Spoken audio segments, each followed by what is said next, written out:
Hi everyone, welcome back to Daily Data Engineering Shorts, where every day we break down one more concept for data engineering, cloud, and modern data systems.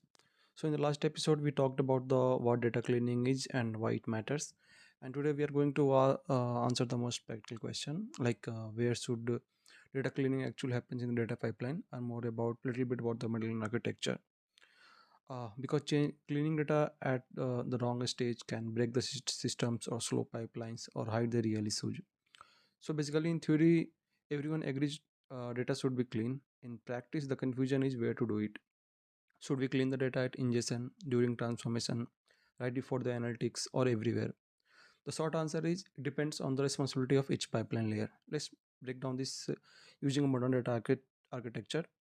So at the ingestion stage, your goal is to capture the data, not correct the data, like validate the basic schema, check required fields, reject the completely broken records, or capture the metadata like ingestion time and the source. So and what you should not do heavy transformation, business logic, like aggressive data fixing. Why? Because ingestion is about preserving the raw truth. Over cleaning here can permanently destroy the information you may need later. Coming to the material architecture that we follow, the first is the bronze layer, which is also called the raw layer, where sometimes the poor data is there. So at this stage, keep records even if values are null or like not correct. Store data is actually as received. Mark poor records instead of deleting them.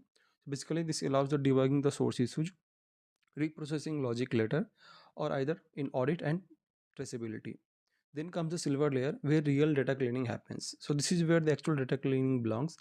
And some of the examples of cleaning here, we'll do the standardizing the formats, handling null properly, like deduplicating the records, typecasting, like data types handling issues we handle here, enforcing the business rules. Why this layer? Because now you have the context, historical data, business understanding. Cleaning here is the intentional and reversible, not accidental. Then comes to a goal layer, where the strict enforcement happens. This layer fits dashboard, ML models, and decision making. Here, data must be trusted, schema should be strict, any invalid data should fail fast. At this point, dirty data is not acceptable because it directly impacts the business decision. Basically, the key principle to remember here is like think of the data cleaning like this: early layers capture reality, middle layers fix and standardize, final layers ending the like enforce correctness. So data cleaning is not a single step; it's a layered responsibility across the pipeline. So that is for this episode. In next episode, we'll talk about the schema enforcement and schema evolution. If you like this video, like, share.